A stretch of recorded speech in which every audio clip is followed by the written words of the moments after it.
வணக்கம், welcome to JK creation. Last வீடியோவில் ஆரி சோட்டி ஸ்டிச்சோட ரெண்டாவது மெத்தட் எப்படி ஸ்டிச் பண்ணுறதுன்னு பார்த்தோம். இந்த வீடியோவில் ஆரி சோட்டி ஸ்டிச்சோட மூன்றாவது மெத்தட் எப்படி ஸ்டிச் பண்ணுறதுன்னு பார்ப்போம். ஃபர்ஸ்ட்டாக இந்த மாதிரி ஒரு லைன் கீறிக்குவோம். சில்க் த்ரெட்டில் எப்படி ஸ்டிச் பண்ணுறதுன்னு பார்ப்போம். இதுக்கு நான் 3 கலரில் சில்க் த்ரெட் எடுத்திருக்கேன். ஃபர்ஸ்ட்டிலேருந்து ஸ்டார்ட் பண்ணாமல் கொஞ்சம் தூரம் தள்ளி ஸ்டார்ட் பண்ணி த்ரெட்டை கீழேருந்து மேலே இழுத்துக்குங்க.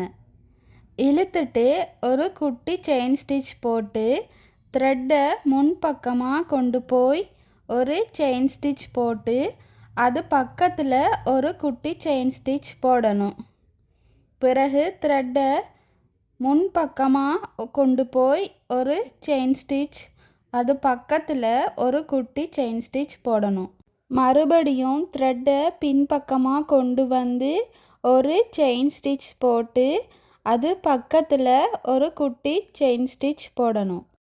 போட்டுட்டு த்ரெட்டை பின்பக்கமாக கொண்டு போய் ஒரு செயின் ஸ்டிச் போட்டு அது பக்கத்தில் ஒரு குட்டி செயின் ஸ்டிச் போடணும்.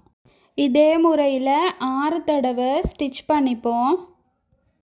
இந்த இடத்துல நாம் எண்ணாட் போட்டு ஃபினிஷ் பண்ணிவிட்டு அடுத்து இன்னொரு கலர் த்ரெட்டில் ஸ்டிச் பண்ணுவோம்.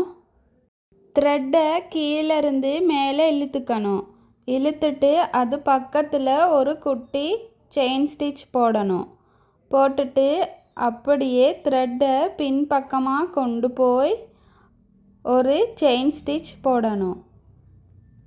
போட்டுட்டு அது பக்கத்தில் ஒரு குட்டி செயின் ஸ்டிச் போட்டு நேராக மேல் பக்கமாக கொண்டு போய் ஒரு செயின் ஸ்டிச் போட்டு அது பக்கத்தில் ஒரு குட்டி செயின் ஸ்டிச் போடணும்.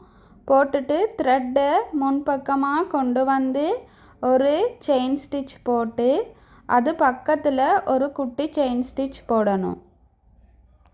போட்டுட்டு த்ரெட்டை பின்பக்கமாக கொண்டு வந்து ஃபர்ஸ்ட்டாக போட்ட ஸ்டிச்சுக்கு பக்கத்தில் ஒரு செயின் ஸ்டிச் போட்டு அது பக்கத்தில் ஒரு குட்டி செயின் ஸ்டிச் போடணும். போட்டுட்டு மேல் பக்கமாக நேராக கொண்டு போய் ஒரு செயின் ஸ்டிச், அது பக்கத்தில் ஒரு குட்டி செயின் ஸ்டிச். இனி முன்பக்கமாக கொண்டு வந்து லென்த்தாக ஒரு செயின் ஸ்டிச், அது பக்கத்தில் ஒரு குட்டி செயின் ஸ்டிச். இனி எந்த அளவு இடைவெளி வேணுமோ அந்த அளவு இடைவெளி விட்டு ஒரு லென்த்தான செயின் ஸ்டிச், அது பக்கத்தில் ஒரு குட்டி செயின் ஸ்டிச்சிங். மேல் பக்கமாக நேராக கொண்டு போய் ஒரு செயின் ஸ்டிச்சிங், அது பக்கத்தில் ஒரு குட்டி செயின் ஸ்டிச்சிங். திருப்பியும் முன்பக்கமாக கொண்டு போய் ஒரு செயின் ஸ்டிச்சிங், அது பக்கத்தில் ஒரு குட்டி லாக் ஸ்டிச்சிங். த்ரெட்டை பின்பக்கமாக கொண்டு வந்து ஃபர்ஸ்ட்டாக போட்ட ஸ்டிச்சுக்கு பக்கத்தில் ஒரு செயின் ஸ்டிச் போட்டு அது பக்கத்தில் ஒரு குட்டி செயின் ஸ்டிச்சிங். மேல் பக்கமாக நேராக கொண்டு போய் ஒரு செயின் ஸ்டிச்சிங், அது பக்கத்தில் ஒரு குட்டி லாக் ஸ்டிச்சிங். திருப்பியும் த்ரெட்டை முன்பக்கமாக கொண்டு போய் ஒரு செயின் ஸ்டிச் போட்டு அது பக்கத்தில் ஒரு குட்டி செயின் ஸ்டிச் போடணும். இதே மாதிரி தான் தொடர்ந்து ஸ்டிச் பண்ணணும். எந்த அளவு இடைவெளி வேண்டுமோ அந்த அளவு இடைவெளி விட்டு ஸ்டிச் பண்ணலாம். இனி இதே முறையில் ஸ்டிச் பண்ணிக்கலாம். ரொம்பவே ஈஸியான ஸ்டிச் தான். ஃபர்ஸ்ட்டாக சரி த்ரெட்டில் ஸ்டிச் பண்ணி ப்ராக்டிஸ் பண்ணிவிட்டு பிறகு சில்க் த்ரெட்டில் ப்ராக்டிஸ் பண்ணுங்கள். இந்த ஸ்டிச் வந்து நெக்லைனோட பார்டருக்கு யூஸ் பண்ணலாம், ஸ்லீவோட பார்டருக்கும் யூஸ் பண்ணலாம்.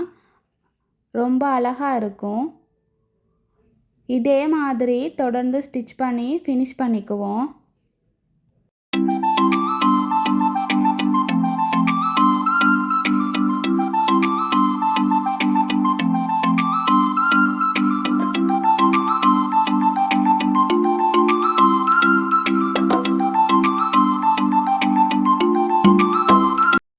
ஆரி சோட்டி ஸ்டிச்சோட மூன்றாவது மெத்தட் எப்படி ஸ்டிச் பண்ணுறதுன்னு பார்த்தோம். அடுத்த வீடியோவில் ஆரி லாங் அண்ட் ஷார்ட் ஸ்டிச்சிங் எப்படி ஸ்டிச் பண்ணுறதுன்னு பார்ப்போம். மறந்துடாமல் சப்ஸ்கிரைப் பண்ணி பெல் ஐக்கானையும் கிளிக் பண்ணுங்கள். அப்போ தான் அடுத்தடுத்த வீடியோக்கள் வரும். தேங்க்யூ.